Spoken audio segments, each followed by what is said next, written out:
Hello and welcome, folks. Jessica here, your friendly neighborhood woodshop nerd. I guide newbie homeowners just like you on their path toward tool and home maintenance mastery. I take all the skills and techniques that I have learned over the course of a decade working in educational theater and show you how you can apply those same skills to update and maintain your home. So, without further ado, let's find out what we're going to be nerding out on today.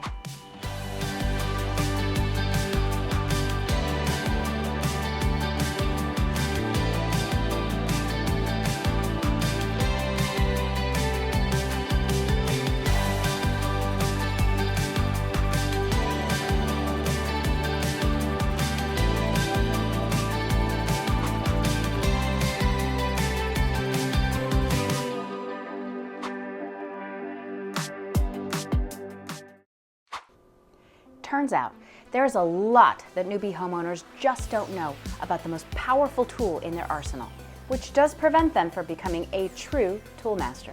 And with so many variables, it's pretty easy to either give up or worse yet, pick up the wrong tool and destroy your project, or even worse, injure yourself.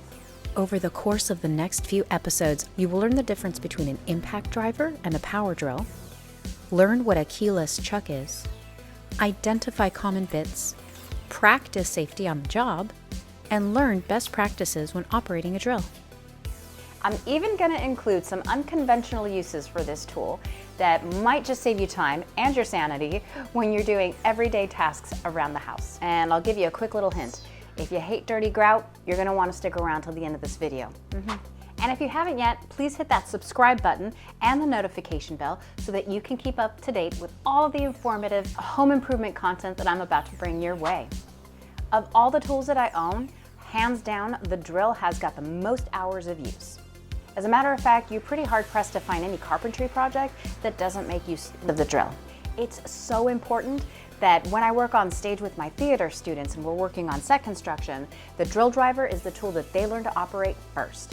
So if my teenage students can learn how to use this tool and master it, then you can too. All right, nerdy tip number one, there's a difference between a drill driver, an impact driver, and a hammer drill. Although they kind of look similar, they have very different applications, and depending on the project that you're working on, you're going to want to decide which one of these tools is best suited for you. First, let's start with a tool that you're least likely going to use as a beginner, the hammer drill. This device is a very powerful tool, and it may look like a drill, but it has a very different application. You can spot the difference pretty easily because the hammer drill has a second handle that's attached close to the chuck. The purpose of a hammer drill is to drill holes into masonry, stone, or concrete. The hammer drill not only rotates the bit into the masonry, stone, or concrete to bore out a hole, but it also uses this hammering mechanism to break through very hard materials, kind of like a miniature jackhammer. You can also use this tool when you're drilling holes into a brick wall in the exterior of a house. Now, if you're a tool newbie, I wouldn't suggest starting your tool collection with this particular tool. You aren't going to need it that often, and it is pretty loud and aggressive for a beginner. I myself don't have one yet, I just haven't had the need for one. But just know that it's out there in the world, and when you develop your skills and your confidence, you can consider branching out and grabbing one of these for your shop. Next, we have the impact driver. It's like the hammer drill in that the impact driver also uses a hammering mechanism to get the job done, only it's a little bit less aggressive. An impact driver is great for mass amounts of driving.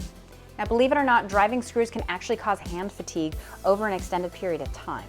If you're working on a large project, for example, and you find that you're going to be driving screws over and over and over again, your hand eventually gets numb and you're going to lose its grip, i.e. fatigue, and it hurts after a while.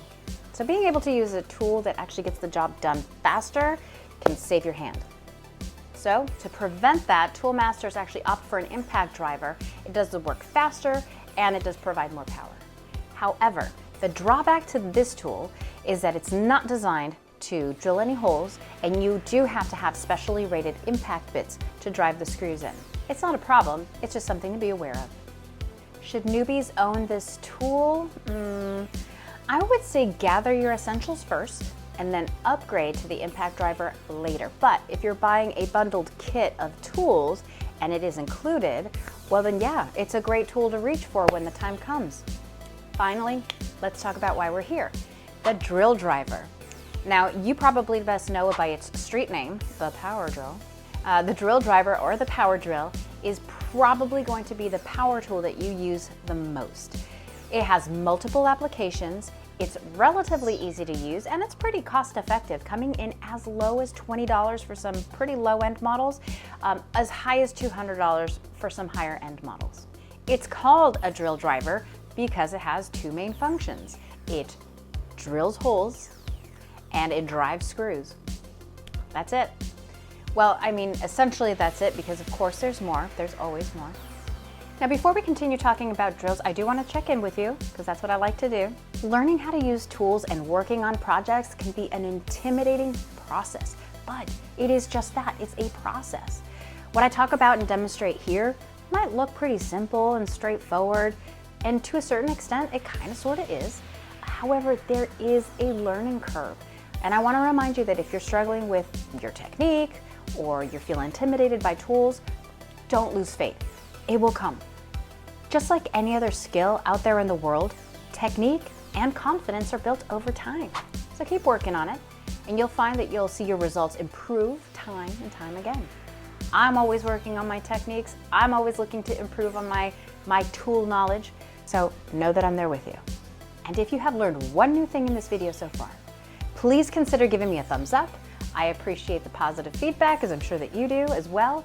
And if you've learned 2 or more new skills in this video, then please consider subscribing to this channel. Your support is going to help me bring more information of this helpful content onto this channel to homeowners just like you.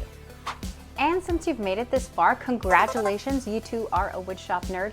So go ahead and comment the phrase drill nerd so I know you are on the path towards tool and home maintenance mastery.